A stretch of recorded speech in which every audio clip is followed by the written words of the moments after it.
Hello, it's Dr. Pamela.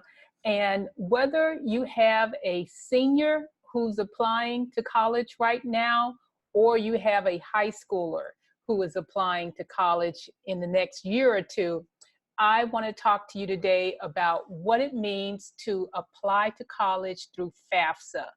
And just like the college application process is a process, so is applying for financial aid. So the form that you'll hear about is called FAFSA, and that stands for the Free Application for Federal Student Aid. Now, one of the things you should know is that the operative word is free, so you should not have to pay at all to complete this form. It will, however, take a little bit of time. And what I mean by that is it should take you probably about an hour to complete the FAFSA form. And so many families may say, you know something, I'm not going to qualify for any aid, so I'm not applying.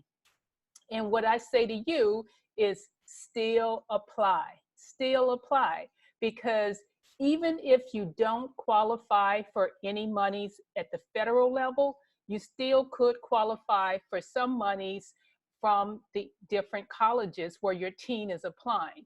So it doesn't hurt to apply, because all they can do is say no.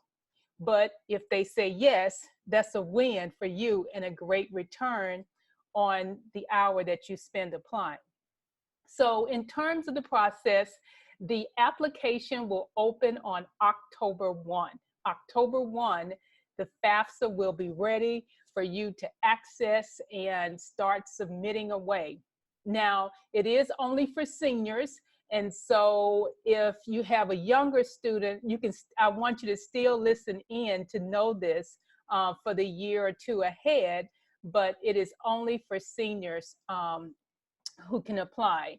And keep in mind that the student does own the application. And so what I mean by that is that your student will have an account, and then the parents will also have an account. And so your student will have to log in with what's called an FSA ID. And then you will also have to log in and get an ID. And that way, your information doesn't necessarily have to be shared with your teen, but you will be working through one system. So just want to make sure that you know that. And then also keep in mind too, that there will be different deadlines depending on the colleges. So if your teen is applying early action or early decision, they will need to have the FAFSA completed sooner.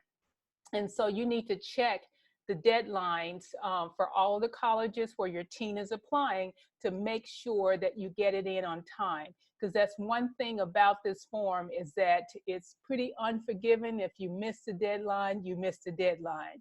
And granted, the deadlines can be, fairly liberal, but still make sure you meet those deadlines so that the colleges will have the information that's needed.